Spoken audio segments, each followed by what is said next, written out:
Are you the one I've been waiting for? You might be. I hope so.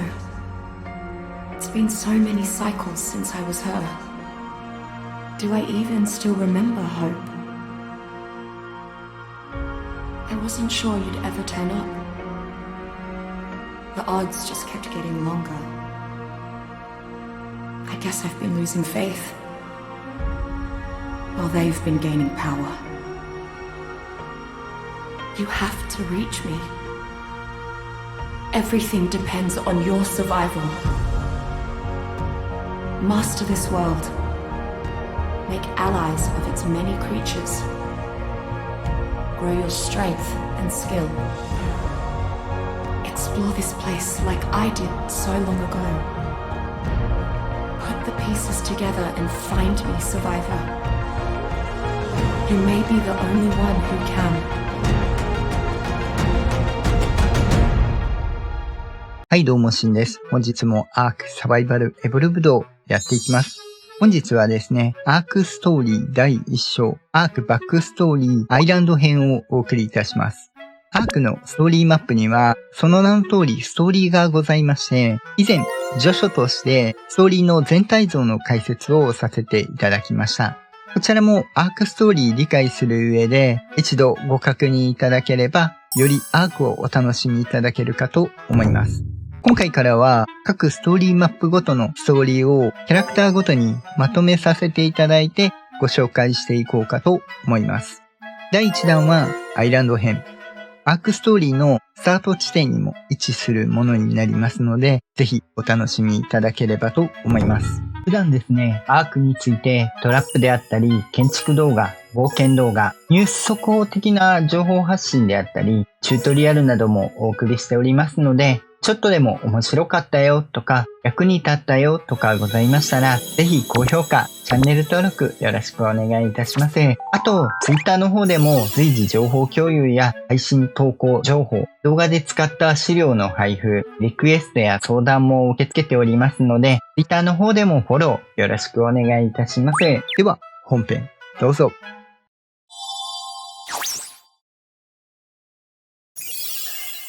では、まず、アークのバックストーリーとは何かというお話だけ簡単にさせていただこうかと思います。詳しくは以前の序書の方でお話ししておりますのでご確認いただければと思います。アークストーリーマップには探検家の記録、エクスプローラーノートというものが配置されております。これはプレイヤーが操作するサバイバー、以前のサバイバーがそれぞれ手記として残していたものになります。断片的なものになりまして複数存在します。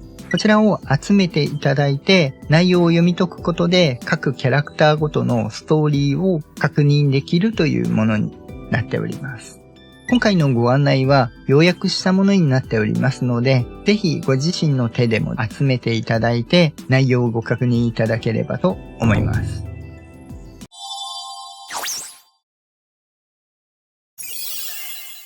続いて登場人物について、アイランドで探検家の記録残しているのが4人います。その他に、はてなはてなはてなと HLNA さんのものがあるんですが、こちらは少しマップをまたいだものになるので、また別途まとめさせていただこうかと思いますので、今回は省略させていただきます。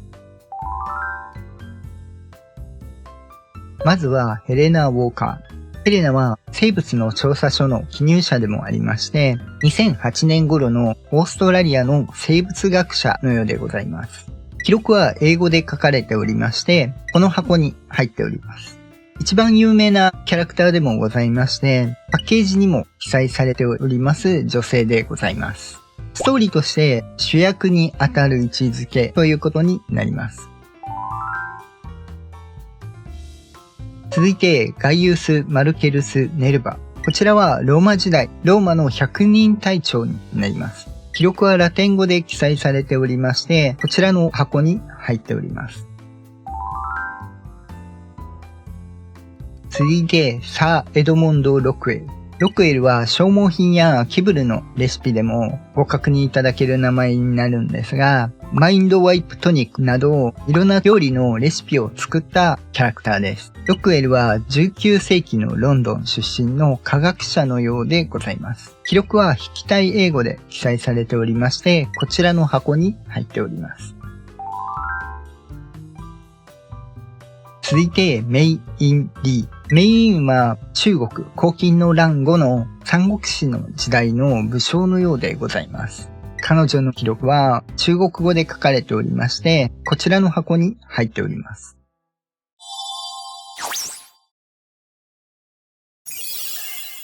ヘレナの記録は、すでに数百日経ったところからスタートします。ヘレナは生物学者として、ブロントサウルスや他の生物学者たちが目にしたことがない生物たちを研究する機会に恵まれたことを喜んでいました。すでにロックウェルとも出会っており、アテナというアルゲンタビスのメスを譲り受けて感謝もしていました。北部でハウリングウルフというトライブの協力を得て、いろんな生物の調査を行って過ごしています。ある日のこと、ティラノサウルスと遭遇し、ある不自然なことに気づきます。生物のピラミッドの頂点に君臨するはずの彼らが、どうして生態系に影響を及ぼしていないのかということを、調査を進めて調べれば調べるほどどんどんわからなくなります。多くの生物が恐竜の何百万年前のもので、生態系はほぼ停止している。さらに調査を進め、自分の手記を読み返してみると、ある一つの仮説が浮かび上がります。この島は何者かに監視、管理されているのではないだろうか。ヘレナが発見した洞窟には、オベリスクの土台にあるプラットフォームとほとんど同じものが隠されていました。唯一の違いは台に奇妙な形の穴がいくつも掘られているという点でした。ヘレナは今までそのようなものには関心を払いませんでした。美しくて汚れなきこの島独自の生態系を研究できれば、それでよかったからです。しかしそれだけでは。ヘレナはロックウェルのもとに相談に向かいます。ヘレナがロックウェルに持つ印象は、豊富な経験を持ち、そばにいるととても刺激になり、話すたびに新たな視点を得られると思っていました。ロックウェルに相談すると、結論を急ぎすぎていると示唆されます。自分自身の理論に縛られる前に、経験的証拠をもっと集めたい。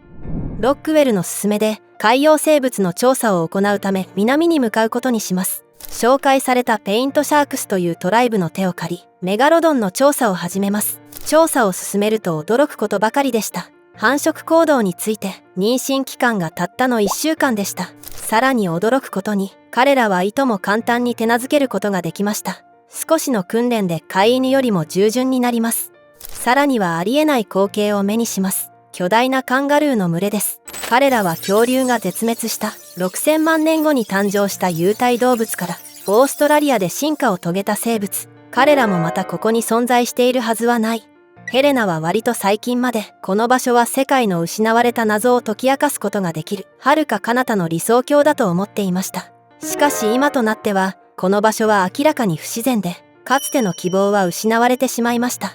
飼いならされたメガロドンは、まるで人間に服従する遺伝子が、古くから組み込まれている、訓練された野良犬のようでした。家畜化された生物を間近で見ることで、学べることもありそうだと考えます。ある女性が大量のメガロドンを一人でテイムしたという噂を聞き、その人なら有益な情報を持っているに違いないと思い、ジャングルのビーストクイーンと呼ばれているらしい人物を訪ねます。歓迎されたわけではないですが、滞在を認めてもらい、研究を始めます。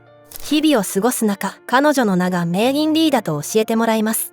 驚くべきことに、彼女の動物たちは喧嘩をしません。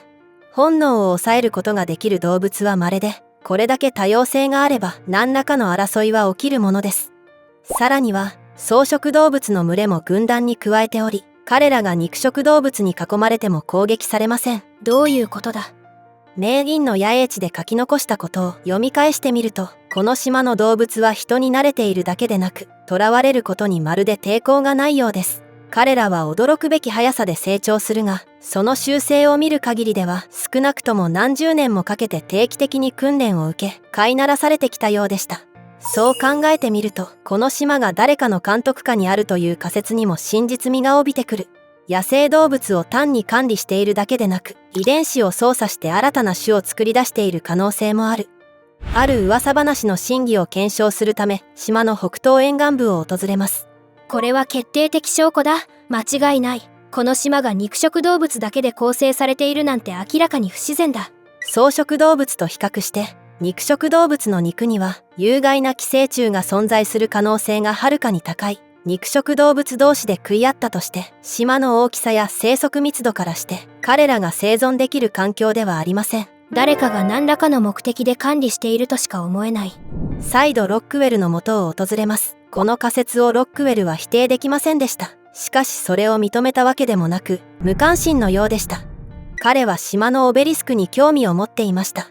探索中にあの遺跡と交流する方法を偶然見つけたようです。よく考えてみるとオベリスクは彼女の発見と関係があるのかもしれないと考え出します。ロックウェルの頭の中にはいくつか興味深い考察があるようでしたが、ヘレナも研究を続けます。その後アイアンブラザーフットに受け入れてもらえます。彼らはロックウェルの求めたアーティファクトを全て回収し、そのアーティファクトによってオベリスクが起動できたようでした。アイアンブラザーフットのリーダーは持ち帰ったアーティファクトに興味を持ちませんでした。明確な用途がわからない上にあの巨大雲からこれを奪おうとして死んでいった仲間のことを思い出してしまうのでしょう。ヘレナは本当に使い道はないかと最寄りのオベリスクで反応の有無を試してみますが何も起きません。何か別の用途があるのだろうか。そして洞窟の中にあるプラットフォームを思い出します。試してみるとアーティファクトがプラットフォームの台座のスロットにぴったりとはまりました。この鍵となったものがオベリスクの一つを起動させたことによって手に入ったものであれば他の2つの鍵も他の2つのオベリスクを起動させれば入手できるのだろう。そして3つすべての鍵が揃った時に島の生態系をコントロールしている何かにこのプラットフォームが導いてくれるのかもしれないと考えます。しかし他のオベリスクが同様に動くとしたらまずはアーティファクトをかき集める必要があります。ヘレナ一人ではこの仕事を達成できません。巨大な雲と戦っても勝ち目がありません。そして彼女の元を訪れます。名銀の協力を得て巨大な猿を辛くも討伐します。2つ目の鍵を手に入れポータルに戻る前に探索します。戻った時最悪の形で噂に聞いた征服者たちと遭遇します。名銀の恐竜たちは無残にもやられヘレナも捕まります。ガイウス・ワルケルス・ネルバと名乗る彼らのリーダーは少なくともバカではなさそうでした。私物を持っておくことを許可し礼儀正しい会話もできる。しかしこちらが協力を拒めばおそらくその態度を一変するでしょう。選択肢は少なく生き延びるためニューレギオンの客人となります。ネルバは自信過剰で好きにはなれませんでしたがレギオンが第3の鍵とドラゴンの首を持ってオベリスクから帰ってきます。残念ながらヘレナには彼とニューレギオンが必要でした。洞窟へのガイドを引き受けます。洞窟から戻ったら私はもう用済みなのだろうか。名銀が生きておりヘレナを救出してくれました。彼女たちは洞窟のポータルからネルバを追跡します。そこで待ち受けていたのは恐ろしい光景でした。ネルバの仲間たちは全員死んでおり一匹の奇妙な巨大生物と共に死体の山を築いていました。だがネルバの死体はそこにありません。ヘレナは名医に彼を見つけたら平和的な方法を取ることを提案しますがその結果強烈な一撃を食らうことになります。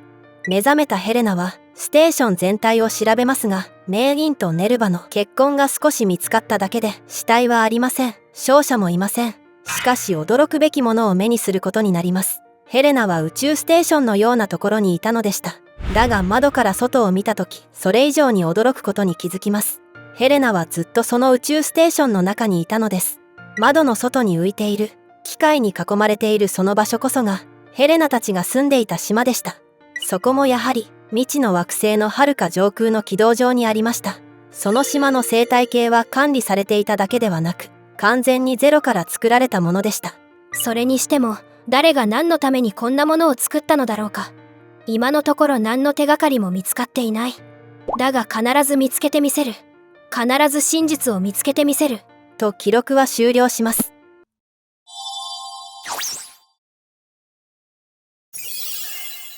彼はまず周辺の一部のものを解き伏せ自分の指揮のもとに結束させました。軍の規律を生み出し兵たちを鍛えていきます。兵たちに熱気が生まれニューレギオンという軍隊が出来上がっていきます。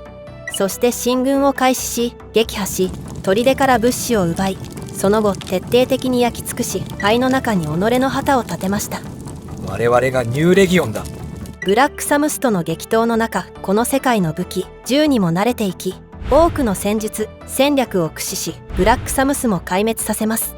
ネルヴァは自身の帝国をここに築くと決め、兵たちを育成しながら常に戦略を組みます。ある日、護送隊を襲った際、衝撃を受けます。彼らの動きは実に洗練されて組織的でした。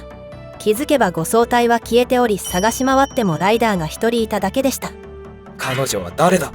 周辺地域にいる部族のいくつかは襲撃に根を上げたようです。ゴールデンアローの使者がやってきて、実りのある貿易協定を結ぶことを申し出ました。十分に時間をかけて計画を練り、ネルヴァはこの申し出に厳格に対応し、その噂はすぐ広まりました。そしてリーダーを失ったゴールデンアローはあっという間に壊滅し、ニューレギオンは実質一夜にしてその勢力を拡大させます。そんな中、ネルヴァは一人の人物と出会います。使者という形で訪れたエドモンド・ロックウェルです。島に精通した中立的な立場の人間として、部族の連中は皆彼のことを尊敬しているようでした。彼には正直驚かされました。ガミソリのように鋭い知性と膨大な知識を持っていることは明らかで、一緒にいたのは半日ほどでしたが、それでもこの島に関する貴重な情報を彼から得ることができました。ロックウェルがどこに住んでいるか、石膏に探らせてみよう。周辺地域にいたペイントシャークスが意を決して襲いかかってきます。あの護送隊にいたビーストクイーンとペイントシャークスが手を組んだという報告が入ってきます。ビーストクイーンによってニューレギオンの包囲網は破られ、初めての完全撤退を強いられます。このような事態は今回で最後にする。ネルヴァの敵はジャングルのビーストクイーンことメイリンリー。彼女はどの部族にも属さない傭兵です。つまり彼女を倒さずとも雇い主との関係を断ち切るだけで良いと考えます。ペイントシャークスはその策略にはまります。ビーストクイーンのいないペイントシャークスはついに壊滅してしまいます。ネルヴァの帝国が真に誕生した瞬間です。偵察隊からロックウェルの居場所を突き止めたという報告があります。ネルヴァは早急に直接向かいます。彼のような人材はこの島では貴重であり、彼を顧問に迎えることができればその価値は計り知れない。ロックウェルはこの島の巨大なオベリスクの研究に時間を割いており、あれには甚大な力が秘められていると考えているようでした。ネルヴァはオベリスクの力が神々の力だと考え、その力は自分にこそ必要だと考えます。ニューレギオンは北部最大の勢力であるハウリングウルフへの侵攻に難題を抱えていましたが、ロックウェルと協力してオベリスクを調査することを優先し、北部の難題に対処するのは新たな力を手に入れてからでいいと考えます。そんな折、嫌な知らせが飛び込んできます。さらに大きくなった部隊を伴い、ビーストクイーンが再び現れます。そして最悪なことに彼女らはオベリスクの一つへとまっすぐ歩みを進めています。オベリスクが彼女の手に落ちるとしたらこれほどの危機はありません。常に厄介な存在であり続けた彼女がオベリスクの力を手に入れたら、自分が築いたものを全てがとてつもない脅威にさらされると考えます。彼女を阻止するため直ちに出発します。オベリスクに到着した時、すでにビーストクイーンはどこにもいませんでした。彼女の捜索を命じようとしたその時、まばゆい光に目がくらみ、そして突然眼前に敵軍が現れ、戦いが始まります。彼女は恐ろしい怪物を従えていましたが、そいつは敵と味方の区別ができないようで、ただ犠牲者の数を無駄に増やすだけでした。最終的にビーストクイーンを殲滅し、彼女は致命傷を受けて逃走します。脅威は去りました。運命の巡り合わせなのか、戦闘中にロックウェルの知人を1名捕獲します。オベリスクについて彼女はおそらくロックウェルの知らない事実を教えてくれると考えます。オベリスクを作動させると怪物のようなものが現れるとウォーカーから警告を受けていました。しかしドラゴンと戦うことになるとは全く予想していませんでした。ニューレギオンは敗北を喫し、部下の多くが犠牲になり、さらに多くの獣たちを失います。だが彼らの死は無駄ではない。ウォーカー曰く、手に入れた3つ目の鍵で彼女が言及する洞窟の入り口が開けば、オベリスクの力とこの島そのものが私の思うがままになるとのことでした。ビーストクイーンおよびドラゴンの戦いを通じてニューレギオンの本体は隊列が乱れ、兵士たちは消耗を強いられていました。弱小部族がその隙をついてレギオンの野営地を襲い領地を制圧してしまいました。ただネルバはオベリスクの力を得た後奪い返せばいいと考えます。兵士たちに不安が広がる中、ハウリングウルフからニューレギオンの領地の中心部に向かってまっすぐ進軍しているという知らせが届きます。撤退して本拠地を守った方がいいという者もいます。洞窟の中にある力を手に入れたらハウリングウルフと奴らの弱小部隊を片付けてやろう。敵に何かを奪われても全て取り返すと考えます。間もなく奴らは知るだろう。全ての者が知ることになる。私こそがアークに選ばれた皇帝であることを。私こそが運命に選ばれし神なのだ。また怪物と戦うとは思っていませんでした。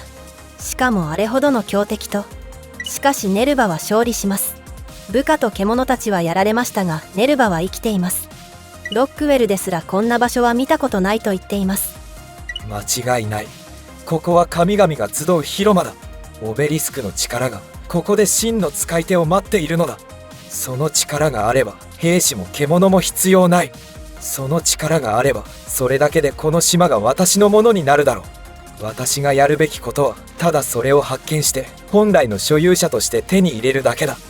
しかし何もありませんでした。細心の注意を払い探しましたが何もありませんでした。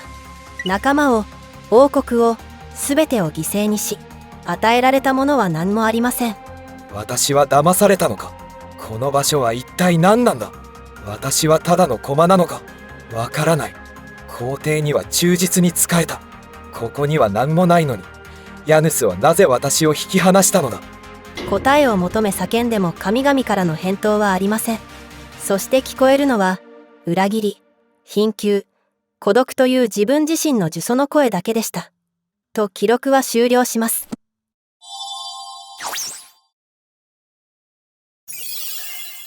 ロックウェルはこの島の植物層が持つ素晴らしい特性に魅了され、科学者としていろいろな飛躍の実験を行い、日々を過ごしています。記憶を消去する薬、マインドワイプトニックもその一つでした。ロックウェル邸の門の前に族長たちは列をなし、一滴でもいいからとこの薬を欲しがります。そのこともありロックウェルはこの島で中立的で各部族の調停役のような立場になっていきます。ウォーカーの訪問は嬉しいことでした。彼女とお茶を飲みながらアークの不可思議な生態系について語り合ったことが何よりの息抜きになっていました。科学への愛を共有できる知的な仲間が見つかったことを神に感謝しよう。実験の被験者は自ら志願した者たちであり、厳密には志願していないものを被験者として差し出してきた場合は断っていました。最近志願者数が激減し頭を悩ましていましたが解決策を見つけます。結局は言い方次第、実験薬に懐疑的な人ほど実験的食料は受け入れてくれる。ある時持っていた吸熱性分泌物をフリアカレーと称すと人々はこぞってそれを試したがりました。もちろん栄養価も悪くないから騙してはいません。物は言いようなんだ。至って道徳的だ。大規模な部族から被験者を募ることにした時、彼らは頼みを聞くどころかこちらに頼み事をしてきます。攻撃的な性格の新興部族が存在するようで、その部族のリーダーとの交渉には誰も成功していないようです。そして彼らはロックウェルに白羽の矢を立てました。面倒は避けたいが、彼らが頭を絞ってそう決断したなら無下にもできない。ネルバというその部族長と対等に話し合えるのはおそらくサー・エドモンド・ロックウェルしかいないだろう。ネルバは文明的で誠実かつ知的でした。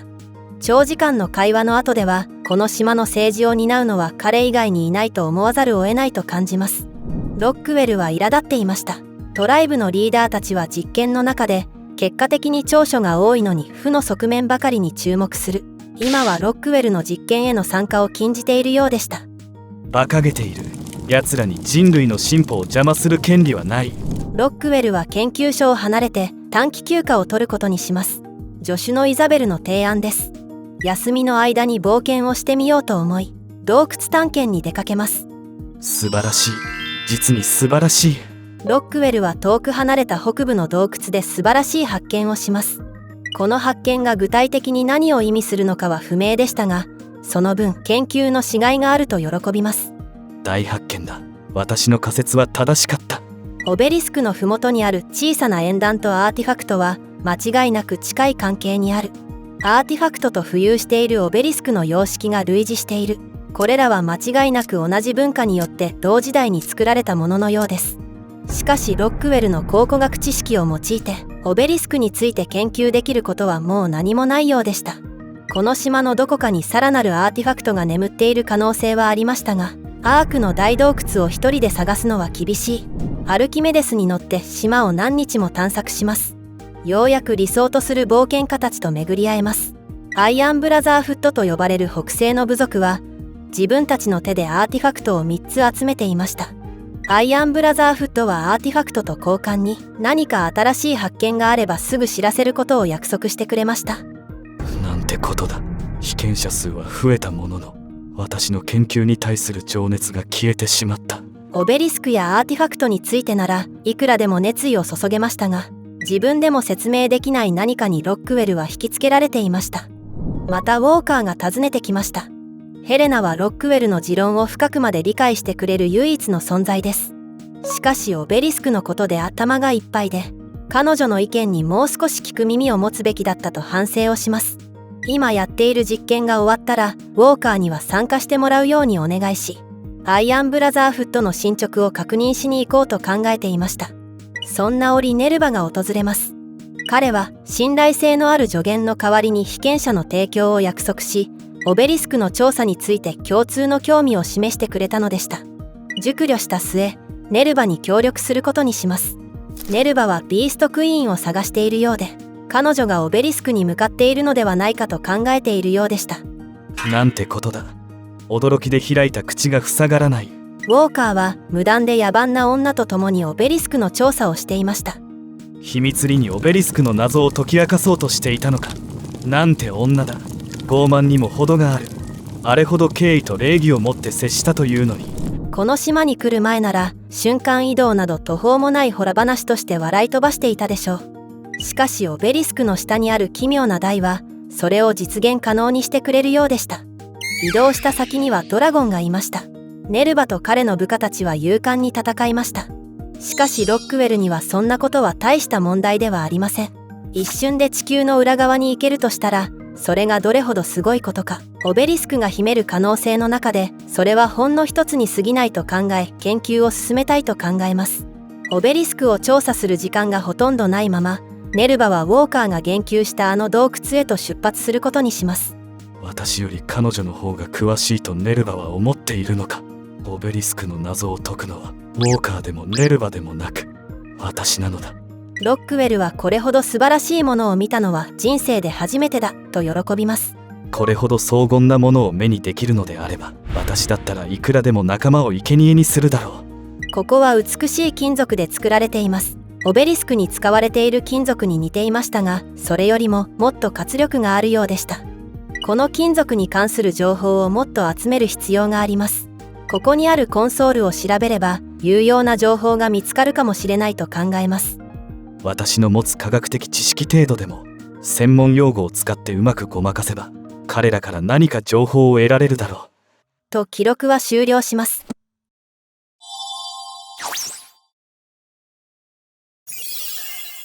名銀の記録はこの地の海岸で目を覚まして割とすぐから始まります。粗末なりに衣服や装備品で身を固めます。自作した石槍は頼りなかったですが、沿岸をノロノロさまよう太った鳥たちなら狩るには不足なさそうです。扇のような耳と塩酸のような唾液を持つトカゲ用に弓矢は温存します。しかし危険なのは野生動物だけではありません。砂の上に自分のものではない足跡を見つけます。名銀は警告を無視した3人の襲撃者を撃退し、そのムクロを野ざらしにしたまま立ち去ります。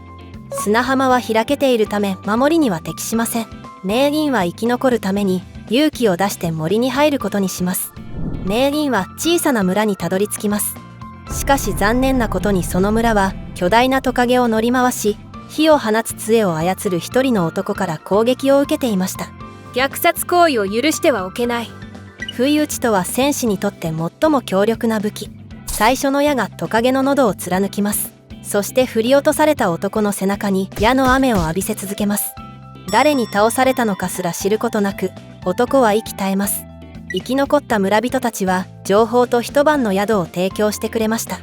村人たちの話を聞いていると、獣をおとなしくさせる方法は簡単に思えたのですが、危うく命を落とすところでした。獲物は襲撃者が乗っていた2本足のトカゲと同じ種類で、村人たちがユタラプトルと呼ぶ生き物でした。なんとか毒矢で気絶させます。警戒心を保ったまま、眠っている獣の傍らにくず肉を置きます。おとなしくなったことを確認して、初めてその姿をまともに観察できました。全身は真っ黒でしたが、すねと足だけは白く、ウーズイという名前をつけます。名人は運命など信じていなかったですが、なぜかこの生き物が故郷に返してくれるような気がしました。ユタラプトルたちはかなり成長しました。彼らは名人の合図で攻撃することと退くことを学びます。ウーズイとそのご兄弟が協力すれば、ちょっとした騎馬隊になりました。名人には彼らしかいない。ものづくりもできないし、何も持っていない。ただ島にはいろいろな人が暮らしている。ものづくりに秀でてはいるが戦えない者もいる。そのようなものと協力すればいいかもしれないと考え出します。防衛の依頼を受け、戦いのたびに名人は成長し、獣たちのおかげで地位を手にします。ある日の護衛任務、危険であることは告げられていましたが、まさか軍隊を相手にするとは予想していませんでした。だが幸いにも先に敵を発見できます。輸送隊に進路を変更するように合図を送った後、注意を引くために脇から奇襲し、すぐに別の方向に逃げます。それでも犠牲は出ました。ウーズイの兄弟たちの多くが負傷し、死んだ者もいました。これまでの敵とは全然違った相手でした。護衛隊のリーダーにはとても感謝されます。どうやらニューレギオンと接触して生き残れたことが珍しいみたいでした。奴らには今後も注意が必要だ。名人はより大きな生物をテイムできるようになってきました。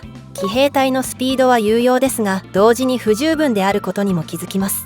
素早い攻撃を100回繰り返しても、そこに力が伴わなければ意味がない。ニューレギオンのような敵に打ち勝つためには打撃力が必要でした。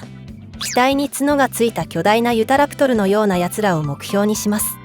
そして背中に見事なトゲを持ったトカゲと巨大なユタラプトルを1匹ずつ何とかして手なずけます。ここは呪われている。この地から去るためにジャングルを抜け出そうとしますが、気づけば元に戻っていました。そしてもっと悪い知らせが入ります。空と海には魔法の壁が存在しており、鳥も船もこの島の外に出ることができないらしい。どれほど強くなろうとも、これは解消できる問題ではありません。祖国に戻る道自体がないのだ。ウーズイは私の不安な気持ちを感じ取っているようでした。彼は寄り添うようにそばにいてくれます。この島に閉じ込められたかもしれないが、少なくとも一人ぼっちではない。名人はついに飼いならすことができない獣と出会います。獣と呼ぶにはあまりにも恐ろしい。あれは悪魔だ。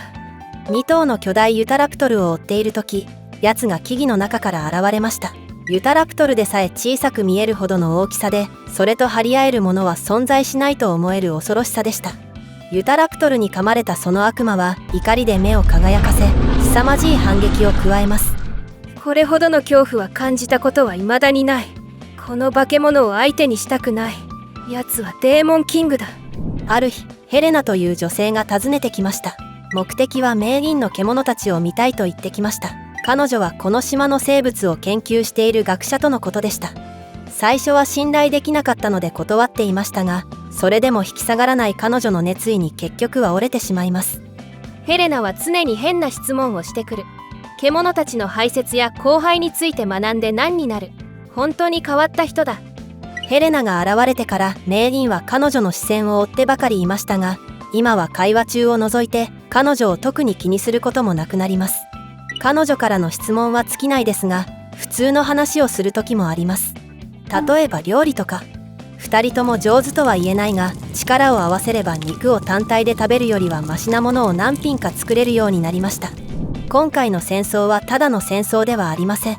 名人を雇いに来たペイントシャークスはニューレギオンを相手にしているようでした。シャークスの力は海でこそ発揮される。陸上で戦うための攻撃力が足りない。名人の獣たちこそ彼らに不足していたものでした。名人の獣たちがレギオンの後方から突撃したことによってレギオンを撤退させます。名人はシャークスのメインキャンプから聞こえる雷鳴の音で目を覚まします。すぐに救援に向かいますが、夜の暗闇とパニックで敵の襲撃を許してしまいました。事態が落ち着いた頃には大勢の仲間を失っていました。これは明らかに敵の仕業。しかし愚か者たちはこの混乱をメイリンのせいにします。メイリンがキャンプに火をつけたとさえ言う者もいました。あれだけのことをしてきた私を疑うなんて、臆病者め。お前たちに何かを言う権利はない。メイリンはシャークスの命令に従い、帰還に向けて長い道のりを歩み始めます。シャークスはメイリンがいなくても戦争を終わらせられると言っていましたが、ニューレギオンに粉砕されて終わりでしょう。その後レギオンに追われることになった場合、援軍は訪れない。自分の力以外に頼れるものはない。しかし肝心のその力が今は不十分でした。強くならねばならない。デーモンキングが必要だ。メイリンは壮絶な戦いを経てデーモンキングを手に入れます。その代償は計り知れない。最速の獣たちも多くはやられてしまいます。ウーズイがいなければ自分までやられていたでしょう。彼は素早いだけでなく狡猾でもあります。保つべき距離と退くべき時を完全に理解していました。彼に勝るものはない。デーモンキングの狩猟能力を見極めようとしていた折、彼が小さな岩につまずいた時、その目には見覚えのある怒りが帯び始め、メイリンの命令にも従わなくなります。その後落ち着きを取り戻し、命令にも従うようになりますが、肝を冷やす出来事でした。デーモンキングが持つ力は偉大だが、同時に私たちをも滅ぼしかねない。扱いには細心の注意が必要だ。ある日ヘレナがメイリンを雇いに訪れます。メイリンにもこれは賭けでした。別の次元に飛ばされて謎の鍵を手に入れるために一匹の怪物と戦う羽目になっても、これが家路への最初の一歩となる可能性はある。そしてこの推測が外れていたとしても、少なくともこの島とニューレギオンから離れるための道のりにはなってくれると考えます。果たして私は立ち向かえるのだろうか。デーモンキングのおかげで辛くも巨大猿討伐に成功します。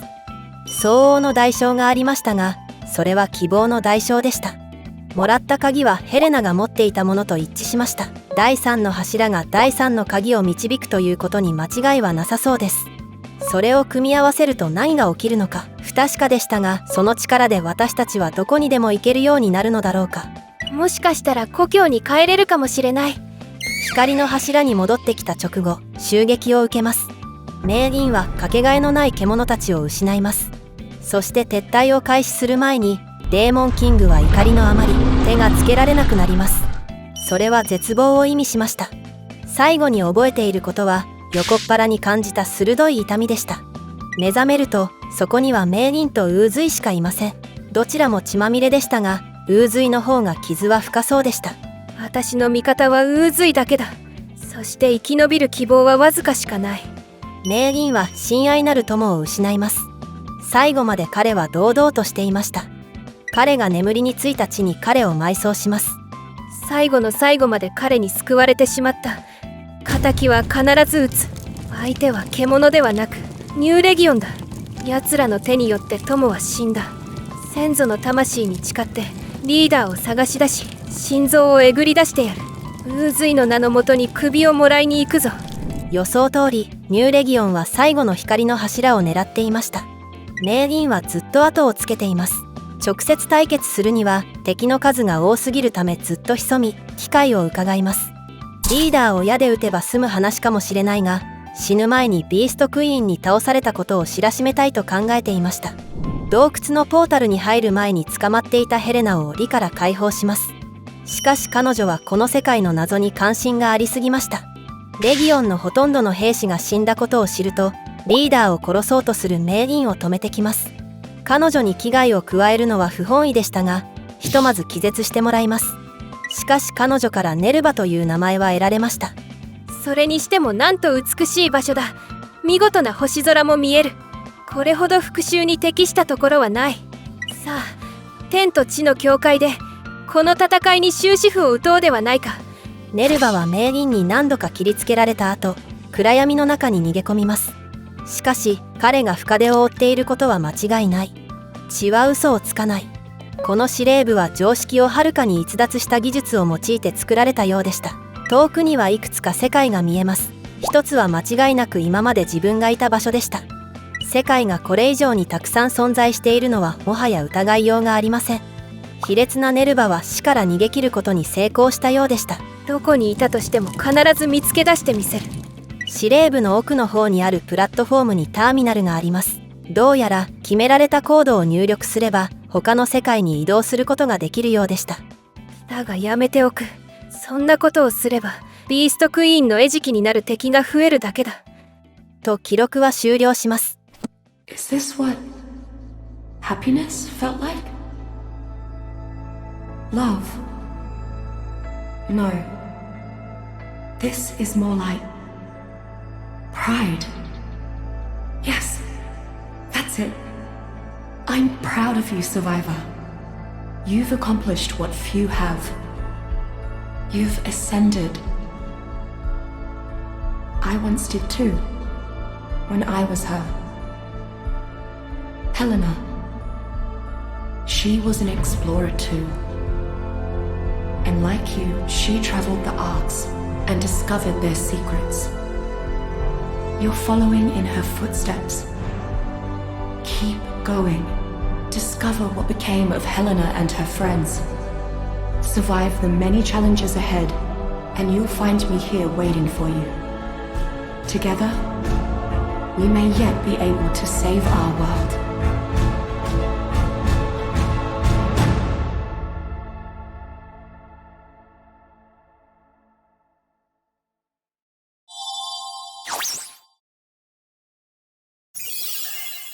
はい、ではいかがでしたでしょうか。本日はアイランドにある探検家の記録、エクスプローラーノートの内容を簡単にまとめさせていただいてご紹介いたしました。今回は探検家の記録ですね、それぞれキャラクターの人間性が出た面白いものになっておりますので、ぜひまだ集められてない方はですね、集めていただいて、一度ご自身の目で見ていただけるとよりお楽しみいただけるかと思います。この後ですね、スコーチドアーツ、アベレーション、エクスティンクションと続いていくことになりますので、そちらの方もですね、随時更新していければと思っておりますので、今後ともよろしくお願いいたします。では本日は以上となります。普段ですね、アークについてトラップであったり、建築動画、冒険動画、ニュース速報的な情報発信であったり、チュートリアルなどもお送りしておりますので、ちょっとでも面白かったよとか、役に立ったよとかございましたら、ぜひ高評価、チャンネル登録よろしくお願いいたします。あと、Twitter の方でも随時情報共有や配信投稿情報、動画で使った資料の配布、リクエストや相談も受け付けておりますので、Twitter の方でもフォローよろしくお願いいたします。また次回お会いいたしましょう。バイバイ。